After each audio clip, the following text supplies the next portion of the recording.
से नहीं हूँ, एजुकेशन के फील्ड से नहीं हूँ। मैं एक कलाकार हूँ, एक आर्टिस्ट हूँ, एक क्रिएटिव इंसान हूँ। और आप लोग बेहतर जानते हैं एजुकेशन के बारे में। इतने साल से आप एजुकेशन चला रहे हैं।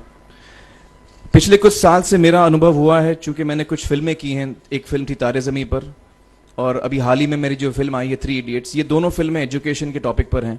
तो लिहाजा मैं इस वजह से मैंने काफ़ी रिसर्च की एजुकेशन के ऊपर, और कुछ चीज़ें मेरे सामने आई हैं, और वो चीज़ें मैं आपके सामने रखना चाह रहा हूँ। आज यहाँ पेरेंट्स हैं, एजुकेटर्स हैं, टीचर्स हैं, बच्चे भी हैं। हो सकता है पता नहीं मैं कितना सही बोल रहा हूँ, गलत बोल रहा हूँ, लेकिन मेरे कुछ विचार हैं जो मैं आपके सामने रखना चाहूँगा एजुकेशन से, जो जिनका संबंध है। और वो ये कि सबसे पहले तो हर बच्चा ख़ास होता है। ये मैंने डिस्कवर किया अपने रिसर्च में। हर बच्चा ख़ास होता है। हर बच्चे में, हमारी तरह, आपकी तरह और हमारी तरह, हर बच्चे में कुछ ना कुछ काबिलियत होती है, कुछ ना कुछ कमज़ोरी होती है। मुझ में भी कमज़ोरी है, काबिलियत है। आप में भी कुछ ना कुछ काबिलियत और कमज़ोरी है, और हर बच्चे में कुछ ना कुछ कमज़ोरी और काबिलियत होती है। और हमें as parents, as elders, as education system, हमें हर बच्चे की खासियत को पहचानना है, उससे मदद करनी है। उसकी क्या खासियत है, उसका क्या दिल चाहता है, उसे किस चीज़ में खुशी मिलती है, वो हमें उसको हेल्प करना है कि हम उसको वो ढूंढ सके, और उसमें हमें सपोर्ट करना है। और जो उसकी कमज़ोरी है उसमें हमें उसको सपोर्ट करना है। मुझे अक्सर एजुकेशन इंस्टीट्यूट्स मुझे बोलते हैं कि हम हमारे स्कूल में सारे बच्चे पास होते हैं, हमारे स्कूल में सारे बच्चे फर्स्ट आते हैं, या हम जो बोर्ड एग्ज़ाम है उसमें हमारे सारे बच्चे पास होते हैं। मुझे एक सवाल पूछना है कि हमारे कितने बच्चे खुश हैं। सबसे बड़ा सवाल मेरा ये है, how many of our children are happy. और वो जो हैप्पीनेस कोशेंट है ना, वो मेरे लिए सबसे अहम है। क्योंकि देखिए, पढ़ाई लिखाई तो हम सीख ही लेते हैं। जब मुझे कोई चीज़ सीखनी होती है तो मैं कुछ ना कुछ करके सीख ही लेता हूँ। हमारी फिल्म 3 इडियट्स जब रिलीज होने वाली थी, रिलीज से पहले हमने कई स्क्रीनिंग्स रखे थे, टेस्ट स्क्रीनिंग जिसको हम कहते हैं, जिसमें कि हम ऑडियंस, जैसे आप लोग हैं, उनको बुलाते हैं, फिल्म दिखाते हैं, उनसे पूछते हैं कि फिल्म कैसी लगी। ऐसे एक टेस्ट स्क्रीनिंग हमने किया था। बम्बई में एक फैक्ट्री में कारीगर लोग काम करते हैं, तो करीब 25-30 कारीगर आए थे उस स्क्रीनिंग में। स्क्रीनिंग के बाद उनका एक कारीगर था, उसने मुझसे एक सवाल पूछा। उसने मुझसे ये पूछा, आप लोगों ने फिल्म देखी है 3 इडियट्स? उसमें उसने मुझे एक सवाल पूछा जो बहुत कमाल का सवाल था। उसने मुझे ये सवाल पूछा कि सर, पिक्चर के अंत में हमें पता लगता है कि आप तो रणछोड़ दास थे ही नहीं, रैंचो तो थे ही नहीं आप, तो सर्टिफिकेट तो आपको मिला नहीं, वो तो जावेद जाफरी को मिल गया। तो आप इतने बड़े साइंटिस्ट कैसे बन गए? इतने बड़े पेटेंट्स, 400 पेटेंट्स, जापानी लोग आपके पीछे पड़े हैं, तो आपको सर्टिफिकेट तो मिला नहीं, तो आप इतने बड़े साइंटिस्ट कैसे बन गए? बहुत ही अहम सवाल है ये, बहुत ही इंपॉर्टेंट सवाल है। और ये जो मुद्दा है उसके हार्ट में जाता है ये, कि जब मैं एग्जाम के लिए रट के जवाब देता हूं और वो जवाब में मुझे नंबर मिलते हैं और मैं पास हो जाता हूं, तो मेरे हाथ में एक पर्चा आता है जो मुझे कहता है कि मैं पढ़ा लिखा हूं। लेकिन वाकई मैं पढ़ा लिखा हूं या नहीं, ये अभी तक हमको श्योर मालूम नहीं है। लेकिन जब आप नॉलेज चाहते हैं कि आपको मिले, विद्या मिले आपको, तो फिर वो कागज का मायने कुछ होता नहीं है। तो मैंने उसको जवाब में 2 सवाल पूछे। मैंने बोला उसको कि भैया, आपको क्या लगता है मैं अच्छा एक्टर हूं? उसने बोला हाँ, देश भर में आप सब लोग मानते हैं आपको, आप अच्छे एक्टर हैं। मैंने उससे कहा कि भैया, मेरे पास कोई सर्टिफिकेट नहीं है जो कहता है कि मैं अच्छा एक्टर हूं।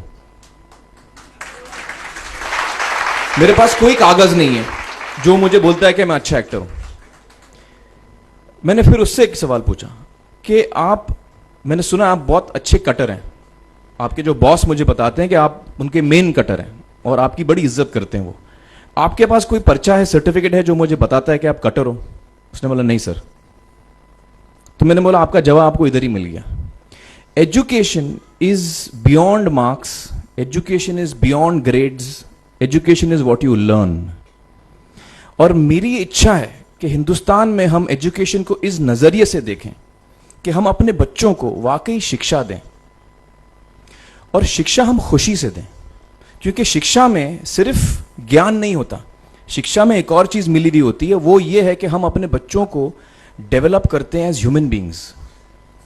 आगे चल के वो जिंदगी में अच्छे इंसान बने, आगे चल के वो अपने पैरों पे खड़े रह सकें, आगे चल के वो इज्जत की जिंदगी जी सकें, आगे चल के वो दूसरों के बारे में ध्यान रखें, आगे चल के वो किसी के चेहरे पे मुस्कुराहट ला सकें, आगे चल के वो किसी की मदद कर सकें। This is what we should develop of our children. ये मेरी फीलिंग है। मैं जहां भी देखता हूं, ये मेरे साथ भी हुआ है जब मैं छोटा था।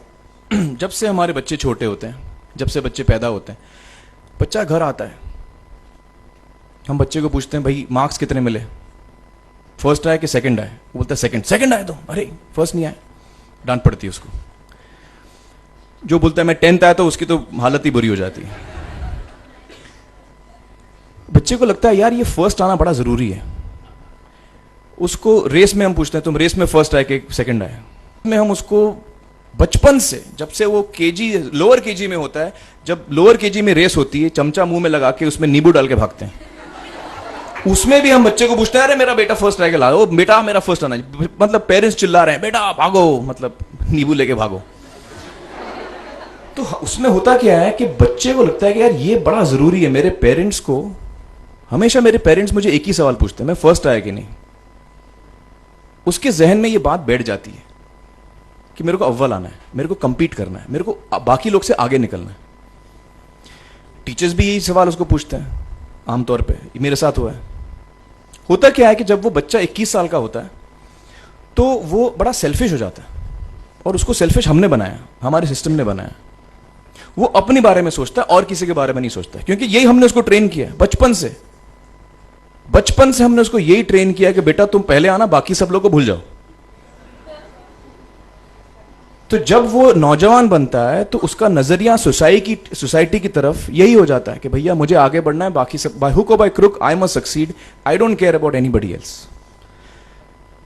मेरा ये दिल कहता है, मेरा ये दिल चाहता है कि अगर हम जितने यहां पेरेंट्स हैं, एडल्ट्स हैं, यंगस्टर्स हैं जो कल जाके पेरेंट्स बनेंगे, अगर हम अपने बच्चों को ये सीख दें जब वो छोटे हैं, जब वो घर आए हम उसको ये सवाल पूछें, ये नहीं पूछें कि मार्क्स कितने मिले, उसको ये पूछें कि बेटा आज तुमने किसकी मदद की,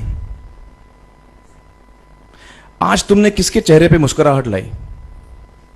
अगर हम उसको ये पूछें तो उसको ये लगेगा कि यार जरूरी ये है। मेरे पेरेंट्स मुझे हमेशा ये पूछते हैं, मार्क्स का तो कभी पूछते नहीं, वो मुझसे ये पूछते हैं कि भैया तुमने किसको हेल्प किया आज।